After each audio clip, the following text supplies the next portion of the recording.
Welcome into Inside the Icebox here on the ESPN Houston YouTube channel and ESPN 97.5 and 92.5. Joe George and Jeremy Brando here with you talking all things Houston Astros. Today's show is brought to you by Blue Star Tequila, the world's first and only night harvested tequila. You can find it near you at bluestartequila.com. Jeremy, it's football season, but baseball's still going on as well. It's the best time of year. It's the best time of the year. I mean, the races are really alive. There's a lot of them actually across baseball this year where it feels like there's quite a few divisions that are up for grabs and ones that felt like they were also closed. Like the East and the National League is a great example where it felt like that thing was over and all of a sudden the Mets have kind of put themselves back in position to make the last 30 days of the season interesting.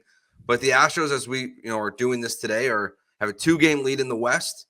And Yordan Alvarez is back. So let's start there with Yordan's return. I mean, we saw the home run. We've seen great exit velocity from him. He's been taking walks. He looks great. So what's just your immediate impression of Yordan's return to the lineup?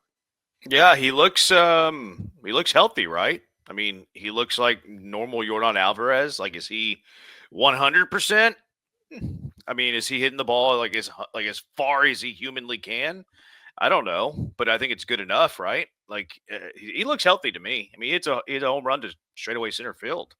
That's not easy to do. Like, if he was full strength 100%, does it go over the batter's eye? I mean, I don't know. It's still 410 feet. It's still over the center field wall. So, I mean, he looks healthy. His at-bats look good. Like, he's, like you said, he's taking a bunch of pitches. He's drawing his walks. He's not swinging at bad pitches. Because sometimes when Yordan slumps, he'll swing at some bad pitches, chase some pitches in the dirt, stuff like that. So, I mean, he looks really good. He looks really good. Yeah, it just, and the results haven't been exactly what you wanted in every game that he's been back for, right? But you still, won the last series, and you look at Yordan Alvarez and his impact to this team, and you still feel the presence just in the lineup with him there. And it's not the only changes that are happening with the Astros. We'll talk about Jake Meyers in a little bit, but I am curious. I know we've been doing this now. It's in some capacity together for 2 years at this point again. And I'm sure even when we were at the other place together, we had conversations about Lance McCullers going to the bullpen. And for at least this weekend, Lance McCullers is going to the bullpen. Were you shocked when you heard that from Joe Espada? Because I was. Yes and no. Did you ever think that Lance McCullers would be like, hey, yeah, let's go ahead and do that? Probably not. That's probably where my surprise would lie. But in terms of like, okay, let's eliminate emotion. Let's eliminate all feelings from everybody. That's where it doesn't surprise me. Because, I mean, it makes sense for him to be in the bullpen. You throw in the fillers and you throw in the I'm a starter. That's where it became a little bit difficult. That's where the hurdle was. So, like, I tip my cap to McCullers, like, hey, I mean, I don't know what the conversation was like, but he's willing to do it.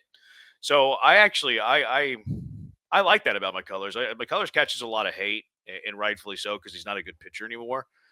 But I think he's been a really good teammate. Like, the guys in the clubhouse love him. He could have very easily retired, right? Like, he's had major arm surgeries, lots of them. He's had setbacks along the way. He could have very easily been like, I've made my money. I'm still owed a bunch of money. Like, I'm just not going to battle back. He did. Like, I admire that. I think that's something that you should appreciate. And then the same thing with the bullpen. Like, hey, I'm willing to do it for a few outings. I'm willing to do it for a few days. Cool. Because a lot of people didn't think that you were going to do that. I didn't think you were going to do that.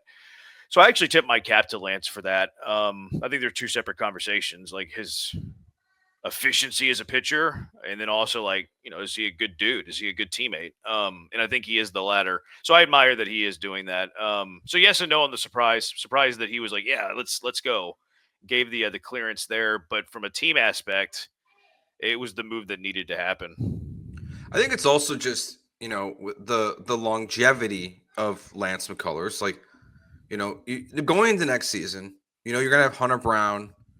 I think in some capacity they will replace Framber Valdez. I don't know what the level of that will be in the offseason, but you'll have your top two guys, Hunter and TBD. You have Arrighetti, Javier, Garcia, McCullers, Jason Alexander. Like, the problem that they're kind of facing right now, and next year is different because guys will get hurt at some point, right, throughout the season. But I do wonder with, with Lance, maybe it's time. You can't really use him as a bullpen arm this year. You're not going to all of a sudden start pitching him every other day or once, probably every 3 days. No. Honestly, like he's out there to be a piggyback, a mop up guy, and then unavailable. So you are shortening your bullpen a little bit, even with doing this and throughout the regular season. But for the future of Lance McCullers, I just wonder if this opens the door for maybe next year. He's just a part of the bullpen, and that's how he changes his career path for whatever's left of his career. Yeah, I think it's in play. I think he's better suited for a reliever at this point. He doesn't have great feel, doesn't have great command for any of his pitches. He never really has had great command. A little harder to do it after you've been gone for like whatever 2.5 years. Um, I don't. I think it's the right move. I think it's the right move for Lance. At the same time, though, like I don't think he's going to be a great reliever. It's like people throw out the John Smoltz thing. Like Smoltz, he went from the rotation to the bullpen whenever he was coming off the arm. Yeah, but he's not John Smoltz. He's not throwing 98. Yeah, he's got movement on his breaking balls, and I was looking at the baseball savant the other day. He still gets his curveball over 3,000 RPMs. He still gets his slider over 3,000 RPMs. So like that's why that's better suited for the bullpen. Now, do I think he's going to be like a leverage guy? No, I don't. The way that I view Lance McCullers is you have one more year with Lance. Next year is the final year of his deal. So whatever that looks like, whether it's your fifth starter, whether it's your long guy out of the bullpen, maybe he can be like a sixth inning guy, best case scenario. I think you look at next year as like the final year of Lance McCullers in Houston. I can't imagine another contract, given to Lance. He'd have to go to the bullpen and be awesome. Yeah. And He's still be making a fully lot committed for a to it. reliever, though. Like he's making what, $18.5 million? It's Oh more yeah, Hader. yeah. I So mean like, the next contract would be minimal for sure. Yeah, But if he pitches really well, like does he sign like a $5 million because he loves Houston, bury me in the H? Does he sign a 5 year or a $5 million 1 year deal and just does that over and over until he's no longer effective? I mean that would be best case scenario. I think if you're looking at it from how would Lance McCullers stay in Houston beyond next year, that's probably it. I think it's a little bit unrealistic. Oh yeah, he's going to start 25, 30 games and have a 4 ERA. Like I don't Yeah. see the path to that. Yeah, I think the Smoltz one is extreme. I think the one that's way more realistic it's Dempster, Ryan Dempster. Was not great at times in his career. I think his last year in Cincinnati he had like a 6 ERA. It was a little bit better the next year in Chicago, and then he moved to the bullpen for I think the next 4 seasons before he even went back to being a starter again in his career. So like that to me is probably the better comp as a pitcher of that caliber. So like, could he do it? Yeah, I think he could. So I'm just curious what the plan will be, and injuries might shape it. But at the same time, like if you're going to go to next season, like Lance is a bullpen guy, that should be something that plan is put into place the day the season ends, and you're working with him on being prepared to try to be able to be a pitcher that can pitch every other day, or at least at minimum once every 3 days next year, instead of just being available once every 5 days out of the bullpen. Yeah. Yeah. I mean, once out of 3 days is kind of scary. I mean, if he's pitching one inning once every 3 days, that's kind of puts your bullpen in a bad spot. No, I agree with you though, that if you're making that decision that it needs to be immediate, in terms of when the season ends. Now, Spotted did say that it was a short-term thing. So does that mean that like, hey, we're still going to, get him ready to be a starter next season? I think you were onto something though a little bit earlier with the Astros have a surplus of number 5 starters. Mm-hmm. Like they have a lot of back end of the rotation starters when you look at the foreseeable future. Because I mean you're losing Framber, who's the top of this rotation starter. The only other top of the rotation starter that you currently have is Hunter Brown. I think Javier is capable. I think Renel Blanco, when he's going right, capable, but he's. I didn't even mention Blanco. No, I forgot about Blanco. Think of all the you have the guys you currently have that are back of the rotation guys or middle of the rotation guys, whatever. Christian Javier will be back next year. Spencer Arrighetti will be back next year. You have Jason Alexander under club control. He'll be back. You have Luis Garcia. You have Lance McCullers. Who knows about Brandon Walter because he's dealing with an elbow. Like, will he be back? Will he need Tommy John? Who knows? But he's on the team. He's under contract. Renel Blanco is, we'll see. If it's Christian Javier, timeline of coming off of Tom John, he'll be back next summer. If it's Luis Garcia, he'll be back in 2 summers. And then you have a couple of, AAA guys that probably should get major league innings. Mm-hmm. Is AJ Blue Ball a starter next year? Miguel Yolola is a guy that they like. Is he a starter next year? So you do have, well, I mean, I don't even know how many I counted there. You have It's like almost 9. 10. Like JP, we didn't even mention JP France, which I'm not a Yeah. huge believer in JP France, but I mean, you're almost to 10 back of the rotation starters. So, and you can never have enough pitching. I get it, but maybe one or two of those guys move to the pen. And if one or two of those guys move to the pen, it would make sense for it to be McCullers. Yeah, someone's got to do it, and it's hard to even make the argument that, like, yeah, just trade a couple of them. Well, because we know how it's been going for the Astros. Like, you need as many arms as possible. We all said the season they didn't go out and acquire enough pitchers, or they should have added more depth in the offseason because look what happened to all the injuries. Yeah. So it's hard to make that argument of like, yeah, just trade guys away. So that's and where also, what are you trading them for? Yeah, exactly. Like, I mean, your offense under contract next year is pretty much done. Mm-hmm. Are you trading some back of the rotation starters for, a 7th inning reliever? I don't know if that makes a whole lot of sense.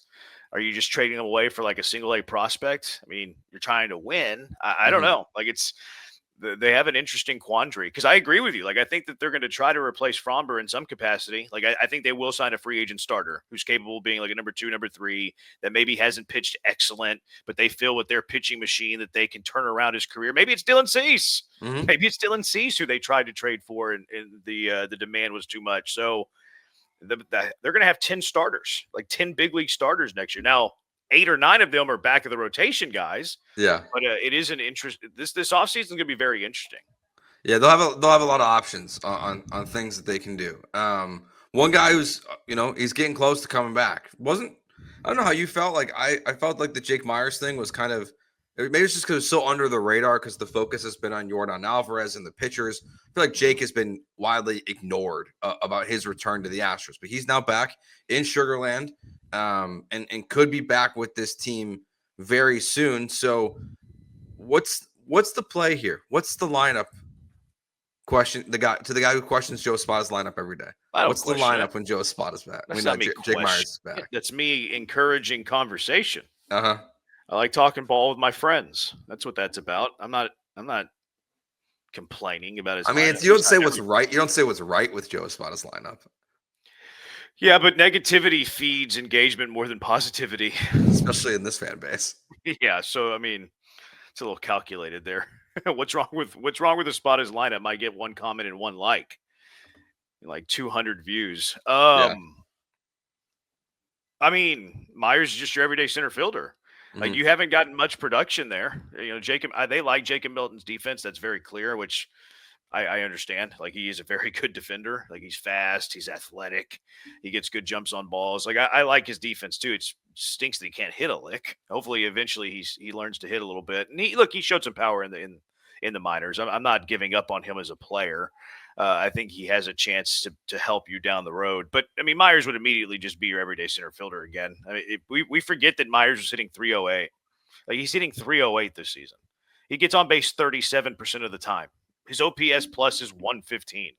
Like, Jake Meyers immediately helps, and he's taking over for a position where you're getting almost no production from. Melton's doing nothing. Chaz will give you a couple of, he'll get on base a couple of times against lefties. Can't play him against righties. So you go from what is a hole in your offense. I mean, who knows what Meyers is going to be when he comes back, but you're going from a hole in your offense to a dude who's been an above average offensive player. And he's probably batting in the bottom half of your lineup. That's what I was going to ask, because he was hitting towards the top. But if you look at, like game 1 of this Rockies series is probably the best lineup to use. Correa leads off. I mean, Pena leads off. Then Correa, Altuve, Yordan, Christian Walker, Jesus Sanchez is your 1 through 6. Where does Jake Meyers fit into that? Probably after them. Espada's going to bat Yordan second, I think. That's his MO. I don't love it. I like Yordan better in the cleanup spot. I do think lineups are incredibly overrated, though. That's the irony of all of this. But baseball, batting order talk is fun. Like, what would you do? You put your feet in the shoes of the manager. How would you construct the lineup? But no, baseball's gotten away from the best hitters hitting in the cleanup spot, for the last, I don't know, 5 years maybe. The old school get on base, let your slugger drive them in is kind of gone. I'm a believer in it. I believe in having your best slugger bat fourth, stack the top 3 guys with on base guys and get on base for a Yordan, because I think Yordan was put on this earth to drive in runs. But that's not Espada's MO. Like, Espada loves him in the 2 spot. He like force feeds Yordan into the 2 spot. He hit cleanup in his first game back, and then his next game he was hitting second. Like, I think it's going to be Pena, Yordan, Correa, and then whatever you want to do after that. You want to go Altuve cleanup? My bad. I meant, that's interesting because we didn't see Altuve in the game that Yordan hit second. Yeah. So tonight's lineup will be interesting to see whenever they're all back in the lineup together. Yeah. Because Yordan hit cleanup in his first game when they were all together. Altuve had the day off the next day, so he hit second, Yordan did, and then Correa backed him up in the 3-hole. Yeah. So that's, you're right. They haven't all been in the lineup together. If it were me, I like what he did in game 1. I like the Pena, Correa, Altuve, Yordan, Walker, Sanchez. Then you can do your, Meyers, whatever, whoever's hot or whatever. I think that Espada is going to switch it up tonight, though. I think he's going to, my guess on what Espada is going to do, not that I agree with this, and not that it matters a whole lot because batting orders are overrated, but Pena, Yordan, Altuve, Correa. I wonder if he splits up the righties and goes Sanchez Walker, or if he goes Walker Sanchez. I haven't seen who's starting either tonight. Is it a lefty? I haven't looked yet. Let's see. Astros facing the Angels. Who's on the mound for the Angels? Tyler Anderson. They're facing a lefty. So Sanchez won't be in there. So they could go Pena, Yordan, Altuve, Correa, Walker, blah, blah, blah, blah, blah, blah, blah. Yeah.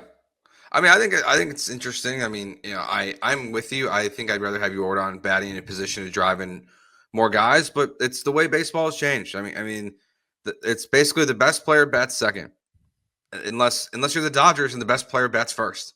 It's really changed that. Like, they just really value the number of at bats versus having guys being able to get on in front of them. Maybe that's because the way the game's changed around getting on base, that the emphasis of that is gone. I wish it wouldn't change that way, because honestly, there's an argument that if Jake Meyers is hitting the way that he did, you could go Pena Meyers when he returns, and then have your boppers come up at that point in the lineup. But it's not the way they do things anymore. I don't love Meyers in the top, to be honest. I know the numbers would justify that. I don't really think that he fits into that conversation of Pena, Altuve, Yordan, Correa, even Walker. To me, he's more of a battle. I like him. I like him 7, 8, 9, somewhere around there. Kind of use him as a second leadoff, set the table for the top of the order. And I will say this to kind of contradict myself and defend Espada's usage and baseball's usage of batting Yordan second. If the other team's not going to pitch to Yordan when he's hitting in the cleanup spot, like his first game back, the Astros had a 5-run lead in the 5th.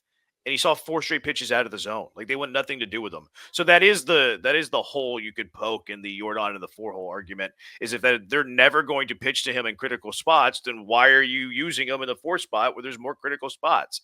So that would be the counterpoint there. And Yordan didn't see anything, even though the Rockies led by a lot in that first game. So I'm cool with it. It's not what I would do, but I'm not going to die on that Taos Hill either. Do you believe in Christian Walker all of a sudden? Define believe. That he's competent? Broad. Yeah, he's competent. Yes, he's competent. He's been really good the last couple of months. Like, I think he was hurt. I think he was hurt at the start of the year. I was wondering the same thing. Because I mean, the way that they went, I mean, he was out. He was out for a couple of weeks with the oblique, and he had the oblique last year. It cost him a few weeks. So I think that he was hurt. Like, he was getting spring training at bats while the team was back in Houston playing in the exhibition game. I think he was trying. He's like, hey, I just signed $60 million deal, 3 years with this team. I owe it to this team to be on the field. And I think he rushed back. I think it screwed up his timing. I think it screwed up everything. I think it was a long road to get right. And look, he's probably over exceeding who he actually is over the last 2 or 3 months. Like, I saw Astros Future, great follow on Twitter. He posted like his last 48 games, and he's seen like 11 homers in his last 48 games, like some 35 RBI, something like that. It's like, okay, well, you can do the math on that. And if you just multiplied that by 3, right? 48 games times 3, what is that? 142, somewhere around there. So 144, I think, is the answer to that, actually. So then you have he would be hitting 33 home runs on that pace, which is a normal pace. Like, I think that's a little bit higher than who he actually is. But no, yeah, I think he's for real. His early season struggles have kind of made him how do we say this? Maybe a scapegoat to this fan base. Like Mhm. I saw the other day, they walked Yordan. He was up with like the bases loaded or something like that. Clobbers a ball to left field. Left fielder makes a diving catch on it. I think he had like a 910 expected batting average. And the fan base, get this guy out of here. Move him away from Yordan. He can't protect him. It's like that dude just robbed him of extra bases. Would have cleared the bases. Like it's his bad start made him public enemy number one for a lot of Astro fans, and he's much better than that perception of him. Yeah, and it's still the trickle down of Jose Abreu. It's because he plays first base. Like it's just that signing was a disaster, and this one started off as a disaster, and it's gotten much better recently. But scapegoat's a good way to put it because Astros fans don't want to blame. They're not going to pin it on like Altuve when he's hitting 118 over a stretch of like 15 games, right? Like they're not going to look at Jose Altuve, and I get it. Like you don't want to blame like the guys like you've rooted for forever, but it's always the new guys always get the blame in any situation in sports. If you come in here, you struggle, and the team's not winning, they blame whoever was acquired. Most recently, I feel like it's a pretty common thread. We did see a really good bounce back performance though from Framber Valdez against the Rockies. Now it's the Rockies, but. So it's the Rockies. But 7 innings pitched, only gave us 3 hits, strikes out 5, 2 walks with Caesar Salazar behind I the was plate. wondering if you were going to mention the uncommon denominator. We talked about it last week. I think I don't think Yiner's going to be on this team next year. Why? I'm going to plant my flag in that right now. I wanted him to move to first base in the offseason for what it's worth. So what are you going to do with Christian Walker? Well, this past offseason. Oh, you wouldn't have had Walker signed yet. No, we talked about it now. We talked about it before the deadline. I think they want a real catcher back there, and the bat's not good enough to where you're getting a lot out of him. And you talk about acquiring a number 2 starter to replace Framber Valdez. Yainer Diaz is the chip to move to get that done. Like he's the guy that I think most teams would look at. And this is gonna be a weird offseason. Like, are you gonna see it? Like last year, we're talking about the 2 best catchers in the American League, and I'm now thinking that neither one of them is going to be on their teams next year because I think both Yainer should get traded, and I think Adley Rutschman will get traded this offseason. So I like Adley too, by the way. I do too. Honestly, I would love to buy low on Adley. Can you flip him? Like Yainer can play first in Baltimore, or he can DH in Baltimore. I like Adley a lot. I think it's a huge mistake what they're doing, but I do too. But Salazar's behind the plate, and it was a better start for Framber, and we discussed this last week. And you had a lot of back and forth on Twitter about it. Yeah, I got a lot of criticism because I think that a pitcher is better with a better defensive catcher. Yeah, it's weird. It's like I sleep better with melatonin than I sleep without melatonin. Like it's obvious to me. Like my car operates better whenever I have the tires fully inflated than it operates when the tires are all deflated. And look, I'm being egregious here, and I'm like going nuts on this. And one game's way too small of a sample. For sure. Totally agree. But like, I mean, if you were a pitcher, especially and I think it's magnified with Framber because he relies on that curveball, throws it 34% of the time. Where do you want to throw a curveball with a 2-strike count when you're ahead? Where do you want it? You want it in the dirt. Do you have that full confidence to throw your curveball, especially when you're struggling? Like whenever you're going right, you can throw it to anybody. You can throw it to me when you're going right. But whenever you're struggling, you're like, man, I haven't been able to find my curveball in a while. And you're going up against Aaron Judge in a 1-2 count, and you don't really, it runner at third, 1 out, and you don't really trust your catcher. Are you really going to trust that curveball? I don't think so. And it's common sense to me that a pitcher, especially a curveball pitcher, will over time have better success with a really good defensive catcher, especially one that blocks balls in the dirt, versus a bad defensive catcher who doesn't block balls in the dirt. Like it's common sense. Very, very much common sense. But like you do have to do the risk reward. Like, Salazar might not even be on the team. He's only up because of the Caratini concussion. You do expand rosters here in a few days. So is he the 14th man? Who knows? We'll see. But yeah, that was silly to me. Like, oh, how could you possibly think that a good defensive catcher would help a pitcher? Oh, I don't know. Common sense. But like I'm curious why you think the Astros want a good defensive catcher back there, because I'm not sure their actions have told us that. They're willing to play Yiner Diaz You're right. behind the dish 100 something games, and then their backup catcher Victor Caratini's a poor defender too, and they went out and signed him. So I'm not sure that the Astros' actions have told us that they value defense behind the dish, at least the new regime. And it probably honestly will, and where I could be proven wrong even more so is that he doesn't have to frame next year. Not As official. much. It's not I feel like it's not official. Yeah, but But I feel like we overrate that significance you're, because you you know, I get think how we many I think we do challenges? too. Two. But Yeah, also like and that's only the framing aspect of it. And it only eliminates what 10% of framing at that. Then that mhm. might be too big of a number.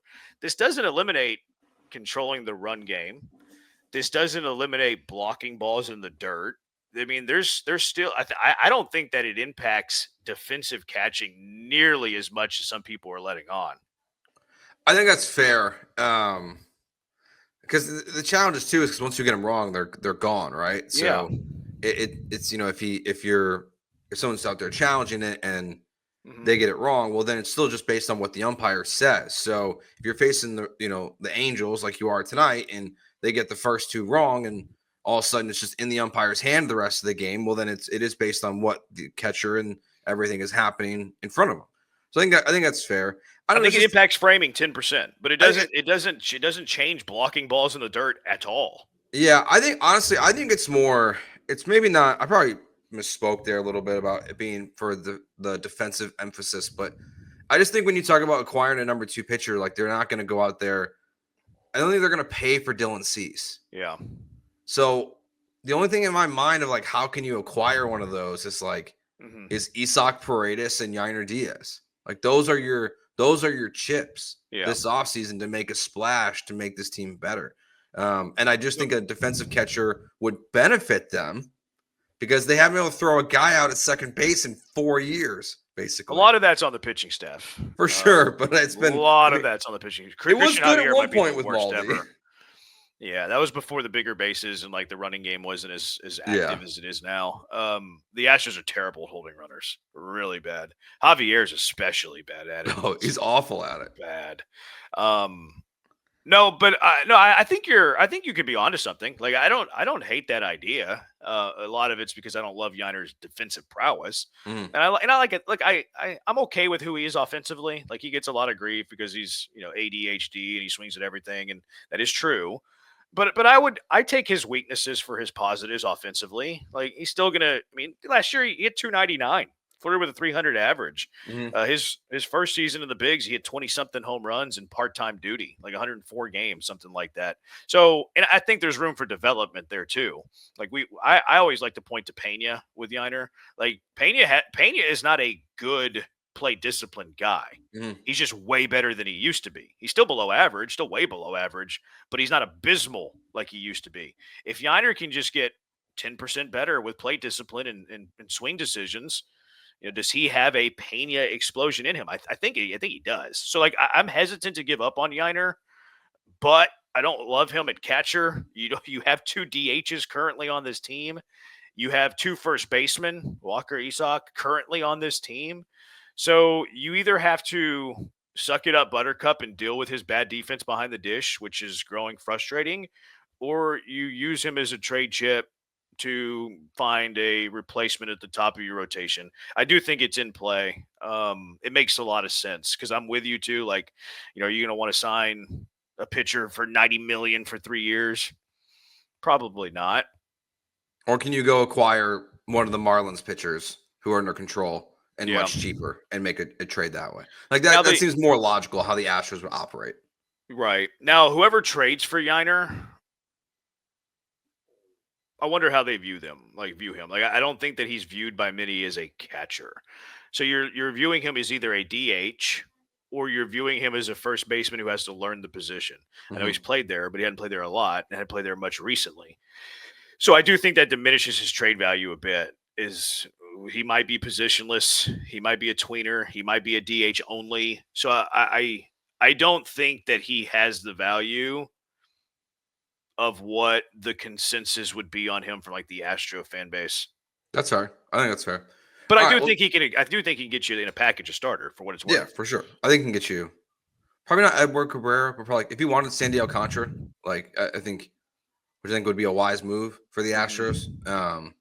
Like I think you could use him as a key piece for something like that. All right, we'll take a break here. The playoffs are right around the corner. It's approaching fast, and it feels like the Astros' potential 3 opponents in the wild card round are pretty much locked in at this point. So, who is the best matchup for the Astros? We'll get to that next year on Inside the Icebox. First, let's hear from our friends at Blue Star Tequila.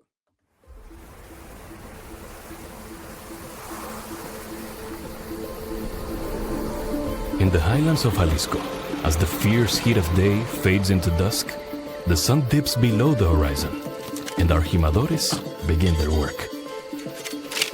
Harvesting our precious agave azul beneath the glow of stars, while the night air is cool and calm. Away from the harsh heat of the sun, we protect our agave's freshness, locking in essential natural properties and sweetness, and preserving its unique flavor profile. This world-first practice has been warmly embraced by our jimadores, who relish the soothing embrace of evening's cool air as they work beneath the moonlight. 100% agave azul, night harvested, unfiltered, and additive-free. We invite you to taste the Blue Star difference.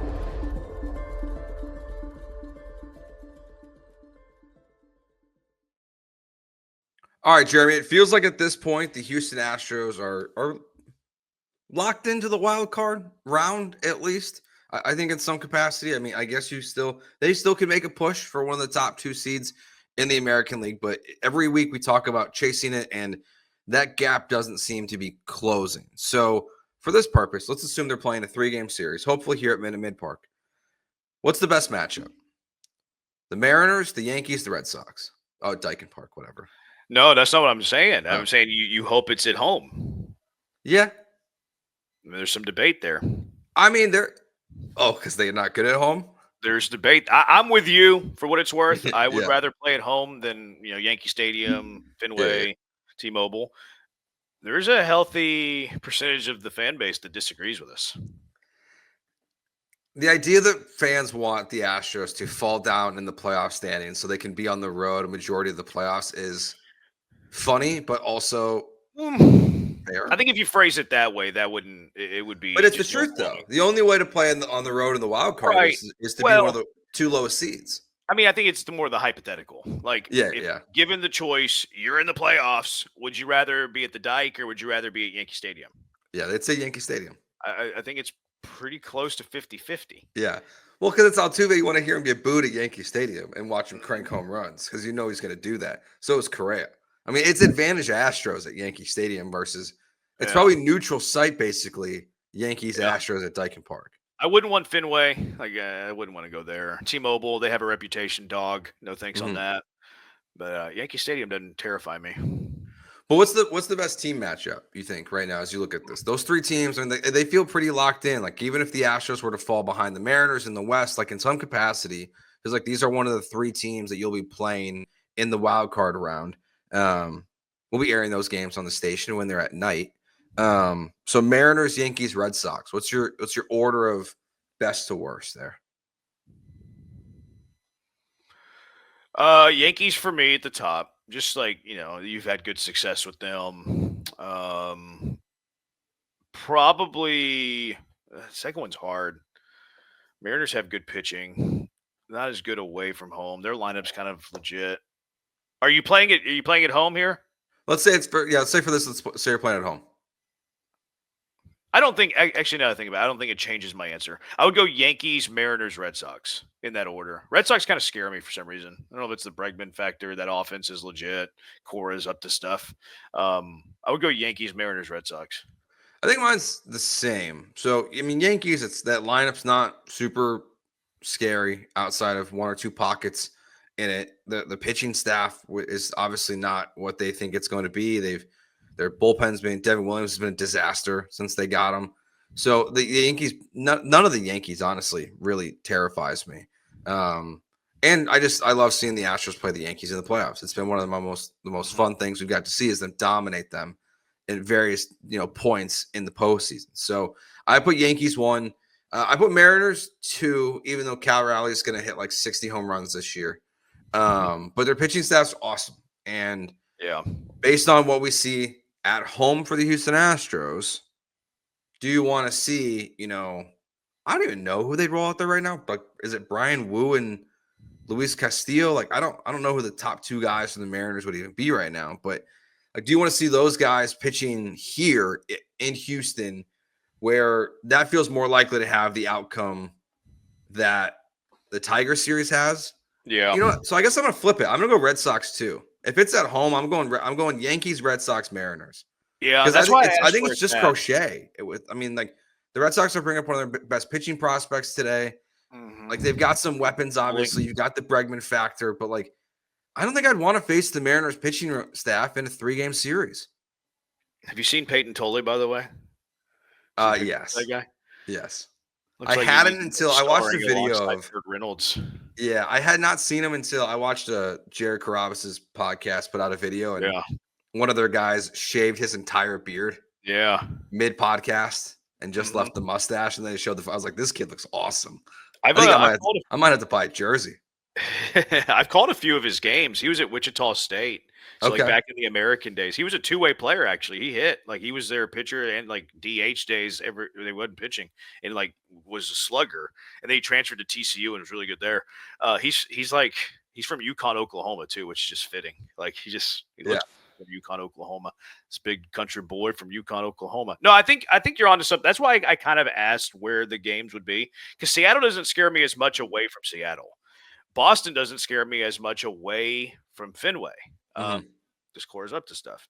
So I think if you're at home, I'm with you. Like, give me the Red Sox at home over the Mariners at home. Their pitching kind of scares me, and their lineup is pretty complete. Red Sox screw too. But if it's on the road, I would flip them, because the Red Sox, they hit in that ballpark. It's a very hitter-friendly ballpark, second most hitter-friendly ballpark in all of baseball. So I would flip it on the road. Give me Seattle second. Boston, I don't want to go to Fenway, but if it's at home, give me the Red Sox before Seattle. Yeah, it's one of those where both, I think, the Mariners and the Red Sox, and like you're saying, like they have their challenges, and look, to be fair to the Yankees, they do too. I just think there's way less of them. Gosh, it would be like, from a storyline perspective, Bregman versus the Astros is probably the best story of the playoffs, though, to be honest with you. And actually, that might get the Astros out of day games. Like, that could get the Astros into prime time during the wild card round. Yeah, I mean, Yankees could too, though, right? Yeah. It's the Yankees. Astros, Mariners, definitely a 3:00 game. Oh, yeah, for sure. If not the noon game on that day when all 4 games play. Yeah, with Michael Kay calling it. Yeah, it's either the noon game, or if it's in Seattle, it's the 9:00 game, because it's the West Coast game. So you're not getting any love there. I was curious, thinking about this team and just where they're at now. But what would you say is the key to success for the Astros? Final thing here before we wrap up the rest of the season. Is there one thing you think that we should be watching? Like, how for this season to turn out the way you really want it to, the regular season at least? Let's eliminate injuries, because that's always the easy answer, right? Like, injuries, yeah, of course. I think Framber. I think making sure Framber's right, because I mean, whenever you have a good form Hunter Brown, good form Framber Valdez, you're a tough out. Like, whatever your offense is doing, you're going to be hard to beat. So getting Framber right. Now, Framber's kind of just meh, who he's been basically the last 4 or 5 starts prior to his most recent one against the Rockies. Then you're kind of Hunter Brown and the Seven Dwarfs. Like, it's Hunter Brown and nothing else. I mean, you got Abreu in the back end, but you have nothing in the middle. So I think making sure that Framber Valdez is excellent, making sure that he was in midseason form, because when he's going right and Hunter Brown's going right, you're going to be tough to eliminate. Like, you're going to be very difficult to eliminate whatever the series. Because if it's a 3-game series, they're pitching twice. 5-game series, they're pitching 3.5 times.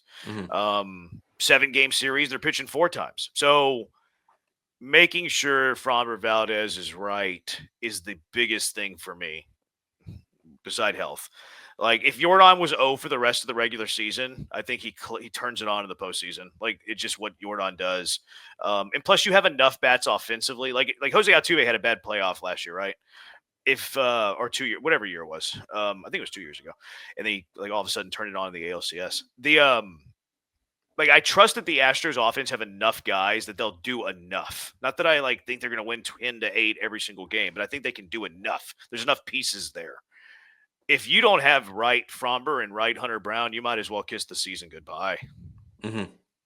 I think that's very fair. I'm gonna go. How do you get to Brian Abreu? How do you get to? I don't know how you're getting there. To be honest, like Souza, Hader, all these injuries that they've been having. Yeah. It just what's the calculus to getting to Brian Abreu in a 1-run game? If Framber gives you 6 innings and it's 1-0. Yeah. But his pitch count's done, and he's got to leave the game. How do you get to keep it to 1-0 so Brian Abreu can come in the 9th inning and shut the door against the Mariners in the playoffs? Well, Framber, you're a free agent at the end of the year. I don't care that I blow your arm out. You're going to go out there for the 7th, and then Abreu's going to pitch the 8th. No, Abreu's going to pitch the 8th and the 9th. Yeah, that might have to be it. I wonder if they do use Abreu. I mean, you already see a spot to use Abreu currently for 4 outs, where he won't start the 8th, but if he has to clean the 8th, he cleans the 8th and then pitches the 9th. Might have what got Hader hurt. I wonder if in the playoffs there's like, hey, Abreu, you're 2 innings. You're fully rested. Like I don't think they would do that in a game 1, but let's say it's game 3, a wild card round. He hasn't maybe he pitched in game 1, but he didn't pitch in game 2. You just start him in the 8th. I would. I mean, absolutely, I would. In a must-win. I wouldn't do it early series, but a must-win game, he's pitching 2 innings for me if he's rested. I think that's fair. And he will be outside of the wild card round. Like, it's almost a guarantee he'll be rested. There's always an off day between game 4 and game 5 of the DS and game 6 and game 7 of the CS in the World Series. Well, I mean, if it's – I don't know if you can say that though. Like let's say it's game 5 of the DS, and he's pitching an inning and a third in game 3 and game 4. Off day game 5, like probably can't give you 2 innings there. Yeah. Maybe they still do because of the state of the bullpen. But okay, I'll play out the scenario. Like you have to fill an inning, no matter what, before you get to Abreu. I mean, I guess it's King. Like, if we're assuming that Souza's not back, and even if he does come back, what is his efficiency? How much do you trust him? If we're assuming Hader's not back, which hopefully he is, it would have to be King, I guess. Maybe it depends on the pocket. Like, King has reverse splits, though. De Los Santos has looked okay to me. I think Orton has looked fine. I know he cost you that extra inning game because he walked a dude, or walked back-to-back dudes. But I think Ort's actually been a lot better. So I think you can play the matchups a little bit, but it's not ideal. No. It's another one of those moments where Joe Espada's going to have to show what he's worth as a manager. Like they're going to have to really – I mean, this is where I think this is – the positive for the Astros is that they are so analytically driven and they have so much data and numbers on the teams that they're facing that – I think they should be able to put together a solution to get to Brian Abreu in most games in the playoffs because they'll have an idea what King or the other guys will look like against certain pockets of a Mariners, Red Sox, or Yankees lineups. Like their analytics should help them, and their research should help them get to that. I feel okay about it, but it's a giant question. Honestly, I'd love to see Blue Ball can you flip him into a bullpen guy the rest of the season? Yeah, I mean you could, but see what he's got. Here, the thing though is, like, where are you putting him in terms of your leverage chart, right? Like your pecking order. I mean, you just automatically gonna put him second? Like you can't do that. No, you can't. You got to earn it. Like, yeah, he's got to earn it. And I know he's been like good. He hasn't been like locked down. Like he saved your bacon a few times, no doubt about that. But he's not a guy that I'm like, yeah, he's going to go out there, pitch a scoreless inning, a no-hit inning, and punch out all 3, I think he's capable, but we haven't really seen it. So, like, would you your life on the line tonight, Game 7 of the World Series, you need a scoreless inning from Caleb Ort, or you need a scoreless inning from AJ Blueball? Caleb Ort. I'd probably go Caleb Ort. Aniel de los Santos or AJ Blue Ball. Oh, it's pretty much everyone besides Blue Ball, except for McCullers. I would agree. So we have this way of like elevating starters turning into relievers. Like, oh, he's going to be. I've seen it with McCullers and Garcia. Oh, he'd be great as the setup guy. What? What do you mean he'd be great as this? Maybe I couldn't do that tomorrow. Like, I need to see that a little bit. He might be terrible at it too. Yeah, I would just like to give him a chance. I'm with you. Like at some point in the season, but again, they got a tight playoff race here, so it's not really time to experiment too much either. Honestly, they're in a tough spot with those two injuries in the bullpen happening the very back end of the season. I think they're in a little bit of a safer spot than we're letting on, though. Like if you're gonna, like, we've talked about this before, I don't really care too much about the division. I really don't. Mm-hmm. Like 3 or 4 spot in the wild card, I don't care that much. Like the Astros currently have a 5-game cushion on the playoffs, and that's not. I mean, that's not huge. It's not. It's pretty sizable. That's surmountable though. Like somebody they you could blow that, but I do think that you have a little bit of a leeway to experiment. Like people were mad about Yordan being out of the lineup the other day. Like dude hadn't played in 100 games. It's a day game. Yeah. Like you have a 4 or 5 game lead on the wild card. There's not a big difference between being the 3 seed or the 4 seed. Let's get Yordan to the playoffs healthy. I don't need to run this team into the mud chasing a division title when the 4 seed's just as good as the 3 seed. I said on my show last night that the Houston Astros should intentionally insult one starting pitcher every single series. Whoever the worst starter is, that's the game Yordan Alvarez doesn't play.